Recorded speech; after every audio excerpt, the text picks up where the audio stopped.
Vivre avec les poumons d'un autre, c'est la nouvelle vie de Georges Gignot. Premier patient Covid à recevoir une greffe des poumons, c'était le 1er novembre dernier. Les souvenirs qui me reviennent en premier, c'est mon épouse et ma fille qui me disent que je suis à Paris et que je ne savais pas du tout où est-ce que j'étais. Médecin généraliste près d'Arras, Georges Gignot, 59 ans, sans antécédent médical, contracte le Covid en septembre dernier. D'abord, il respire moins bien, mais très vite, son état se dégrade. Il est intubé, admis en réanimation au CHRU de Lille. Après 2 mois et demi de coma, il se réveille greffé des poumons à l'hôpital Foch de Suresnes. Le fait de se dire que c'est pas ses propres poumons, c'est encore difficile à comprendre parce que la préparation n'a pas été là avant. Mais en tout cas, c'est formidable. C'est une expérience. On ne peut pas parler d'expérience, mais c'est un vécu qui est merveilleux parce qu'on se dit on est toujours là, on respire, on a la possibilité de vivre, de voir ses amis, ses parents, ses enfants, ses petits-enfants, etc.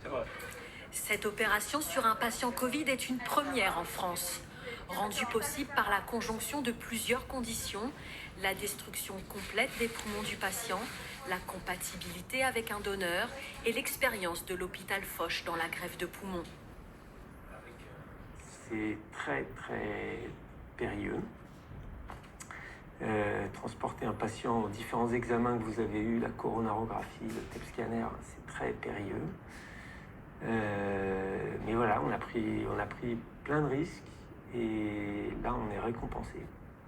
Aujourd'hui, je pense qu'on a eu raison.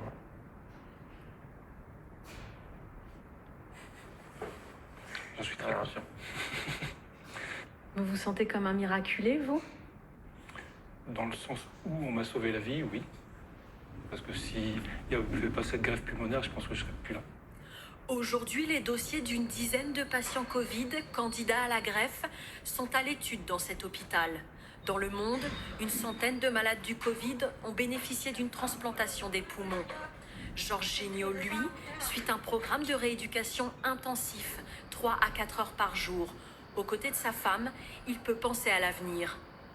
Pour l'instant, de me soigner, de me faire suivre régulièrement, de prendre mon mal en patience pour la reprise professionnelle, parce qu'on m'a donné un délai de 1 an post-greffe pour pouvoir envisager une reprise professionnelle. Quand je vois comment il est volontaire, ses progrès sont immenses.